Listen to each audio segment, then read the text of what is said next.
it chapter by chapter, one bite at a time.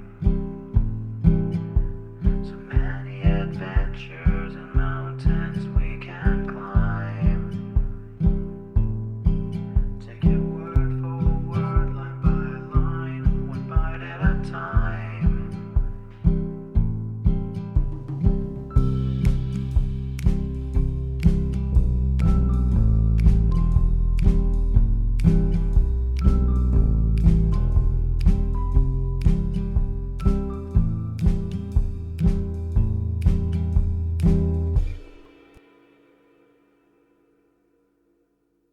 Welcome to Bite at a Time Books, where we read you your favorite classics one bite at a time.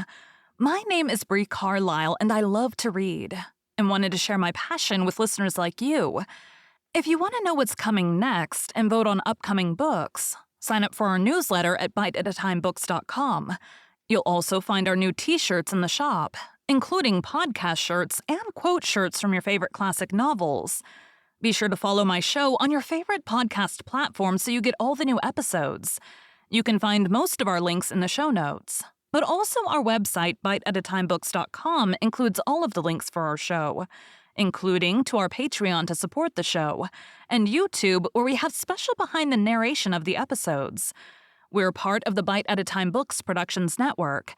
If you'd also like to hear what inspired your favorite classic authors to write their novels, and what was going on in the world at the time, check out the Bite at a Time Books Behind the Story podcast, wherever you listen to podcasts. Please note, while we try to keep the text as close to the original as possible, some words have been changed to honor the marginalized communities who've identified the words as harmful, and to stay in alignment with Bite at a Time Books' brand values. Today we'll be continuing Adventures of Huckleberry Finn by Mark Twain. Chapter 19. 2 or 3 days and nights went by. I reckon I might say they swum by. They slid along so quiet and smooth and lovely. Here's the way we put in the time. It was a monstrous big river down there, sometimes 1.5 miles wide. We run nights and laid up and hid daytimes. Soon as night was most gone, we stopped navigating and tied up, nearly always in the dead water under a towhead, and then cut young cottonwoods and willows and hid the raft with them. Then we set out the lines. Next, we slid into the river and had a swim, so as to freshen up and cool off. Then we sat down on the sandy bottom where the water was about knee-deep and watched the daylight come. Not a sound anywheres.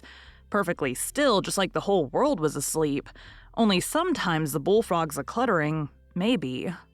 The first thing to see, looking away over the water, was a kind of dull line. That was the woods on the other side. You couldn't make nothing else out.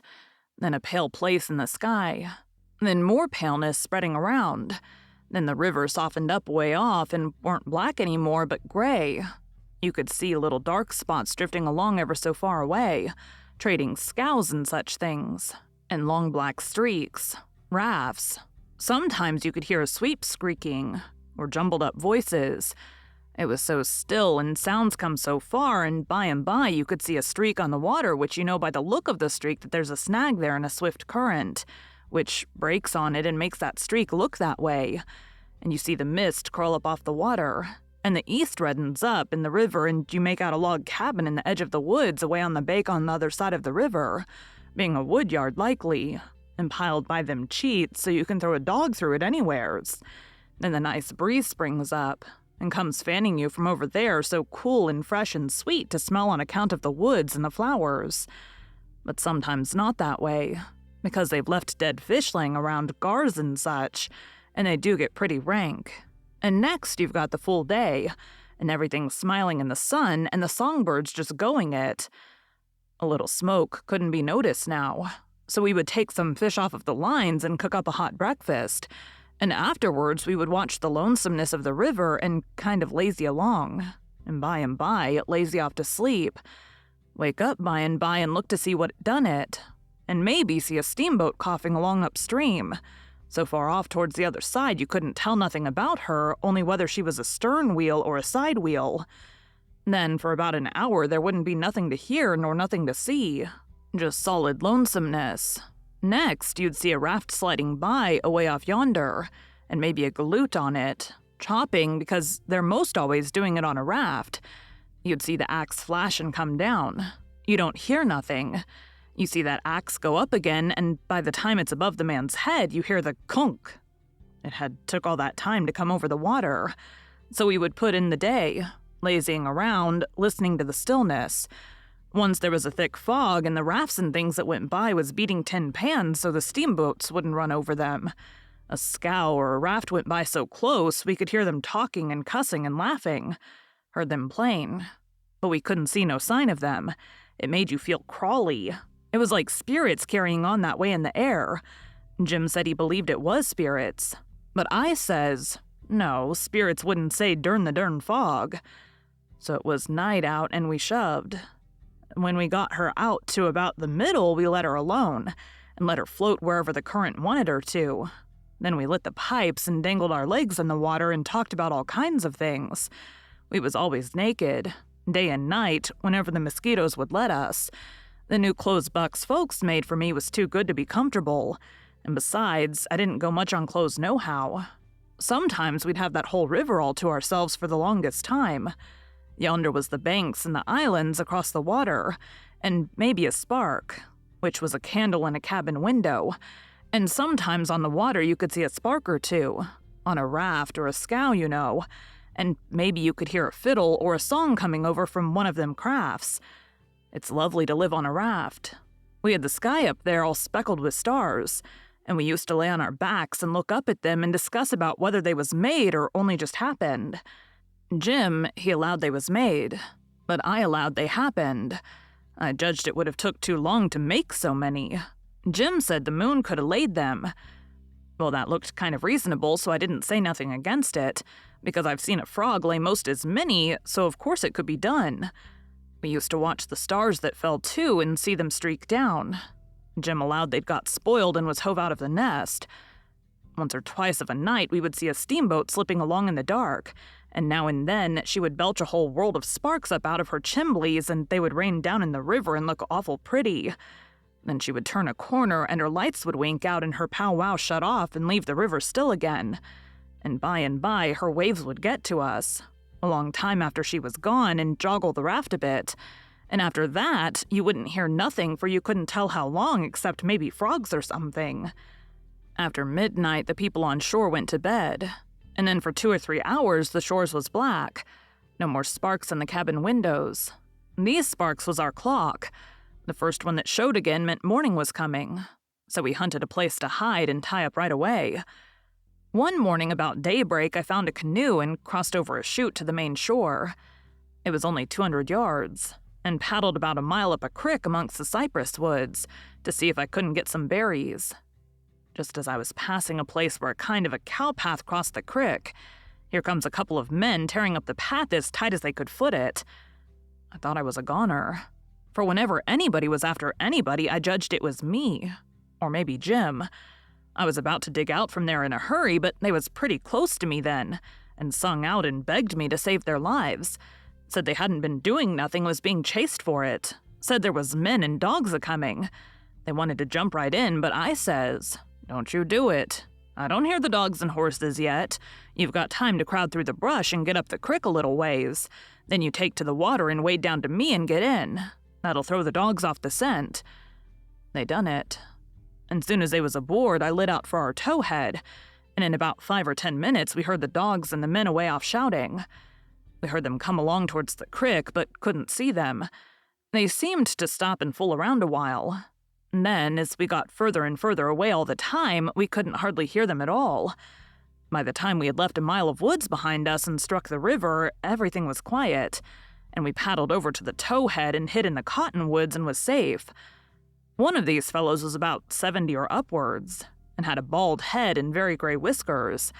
He had an old battered-up slouch hat on, and a greasy blue woolen shirt, and ragged old blue jeans breeches stuffed into his boot tops and home-knit glusses. No, he only had one. He had an old long-tailed blue jeans coat with slick brass buttons flung over his arm, and both of them had big, fat, ratty-looking carpet bags. The other fellow was about 30, and dressed about as ornery. After breakfast, we all laid off and talked, and the first thing that come out was that these chaps didn't know one another. "What got you into trouble?" says the bald head to the other chap. "Well, I'd been selling an article to take the tartar off the teeth, and it does take it off too, and generally the enamel along with it. But I stayed about one night longer than I ought to, and was just in the act of sliding out when I ran across you on the trail this side of town, and you told me they were coming, and begged me to help you get off. So I told you I was expecting trouble myself and would scatter out with you. That's the whole yarn. What's yourn?"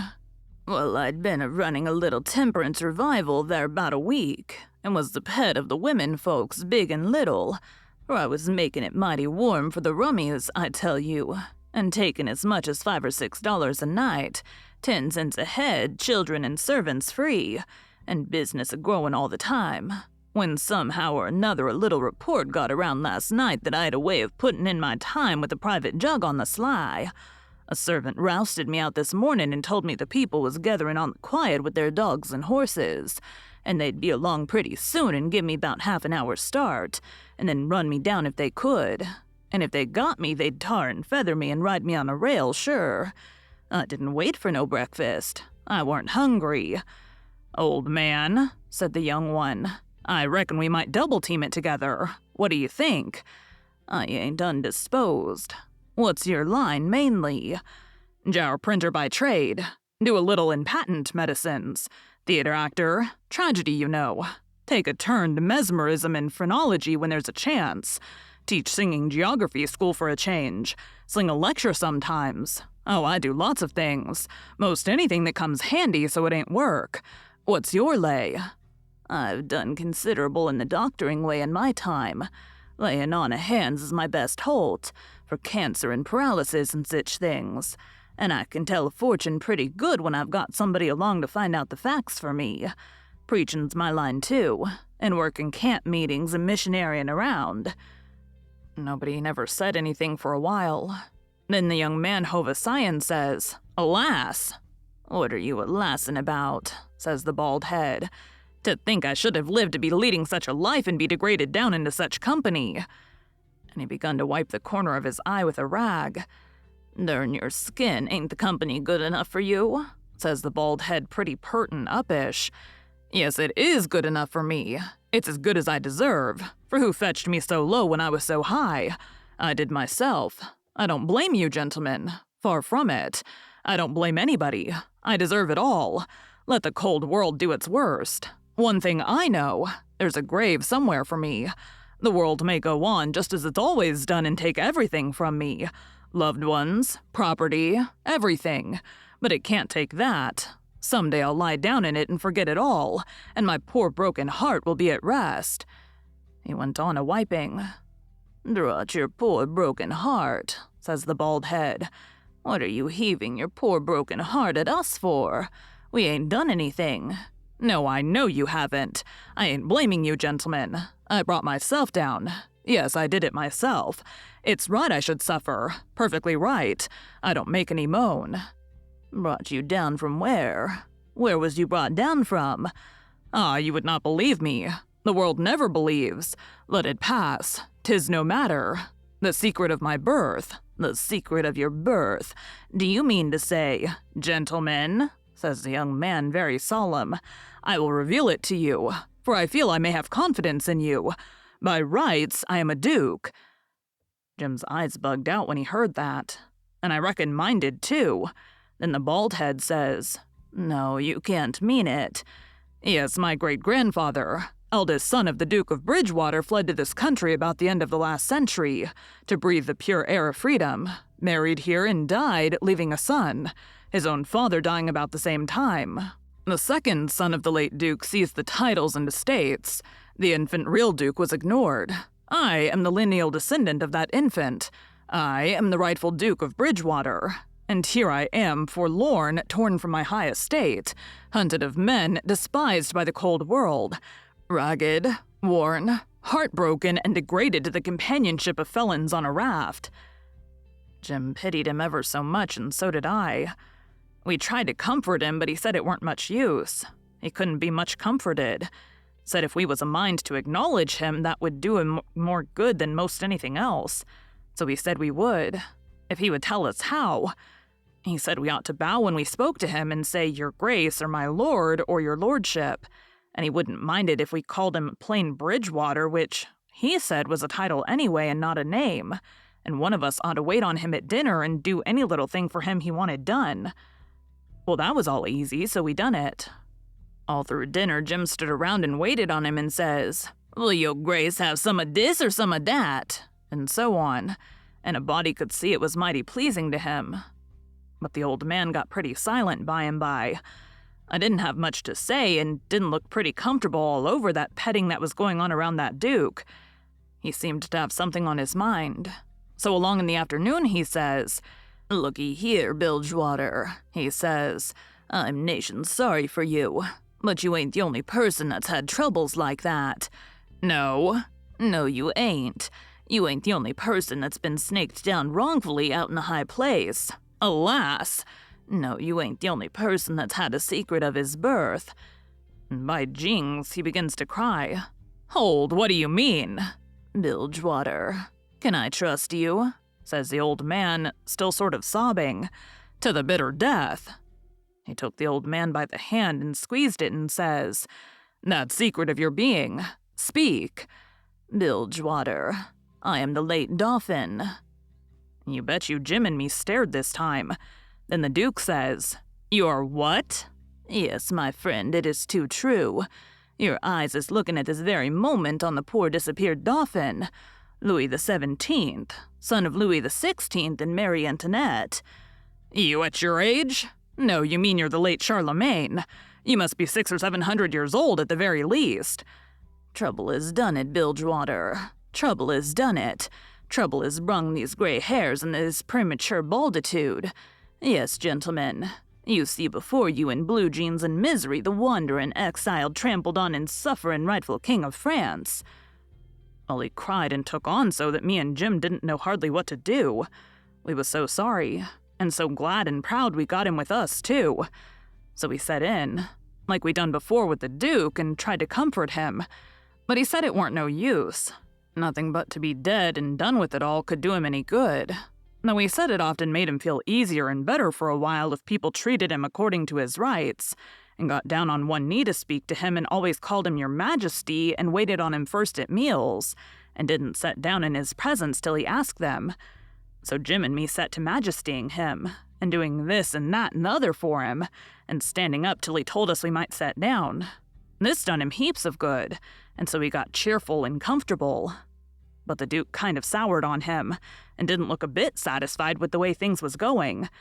Still, the king acted real friendly towards them, and said the Duke's great-grandfather and all the other dukes of Bilgewater was a good deal thought of by his father, and was allowed to come to the palace considerable. But the Duke stayed huffy a good while till by and by the king says, "Like as not, we got to be together a blamed long time on this here raft, Bilgewater, and so what's the use of your being sour? It'll only make things uncomfortable. It ain't my fault I weren't born a duke. It ain't your fault you weren't born a king, so what's the use to worry? Make the best of things the way you find 'em, says I. That's my motto. This ain't no bad thing that we've struck here. Plenty grub and an easy life. Come, give us your hands, Duke, and let's all be friends." The Duke done it, and Jim and me was pretty glad to see it. It took away all the uncomfortableness, and we felt mighty good over it, because it would have been a miserable business to have any unfriendliness on the raft. For what you want, above all things on a raft, is for everybody to be satisfied and feel right and kind towards the others. It didn't take me long to make up my mind that these liars weren't no kings nor dukes at all, but just low-down humbugs and frauds. But I never said nothing, never let on. Kept it to myself, it's the best way. Then you don't have no quarrels and don't get into no trouble. If they wanted us to call them kings and dukes, I hadn't no objections, long as it would keep peace in the family. And it weren't no use to tell Jim, so I didn't tell him. If I never learnt nothing else out of Pap, I learned that the best way to get along with his kind of people is to let them have their own way. Thank you for joining Bite at a Time Books today, while we read a bite of one of your favorite classics. Again, my name is Bree Carlile, and and I hope you come back tomorrow for the next bite of Adventures of Huckleberry Finn. Don't forget to sign up for our newsletter at biteatatimebooks.com and check out the shop. You can check out the show notes or our website, biteatatimebooks.com, for the rest of the links for our show. We'd love to hear from you on social media as well.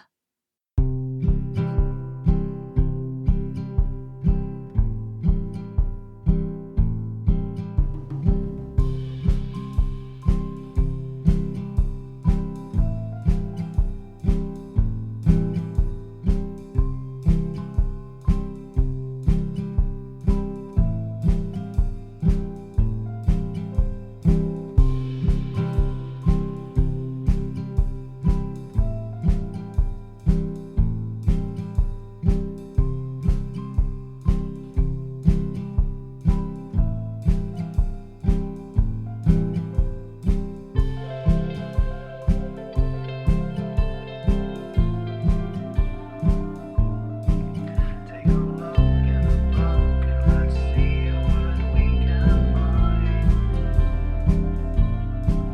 Taking chapter by chapter, one bite at a time. So many adventures and mountains we can climb. Take it word for word, line by line, one bite at a time.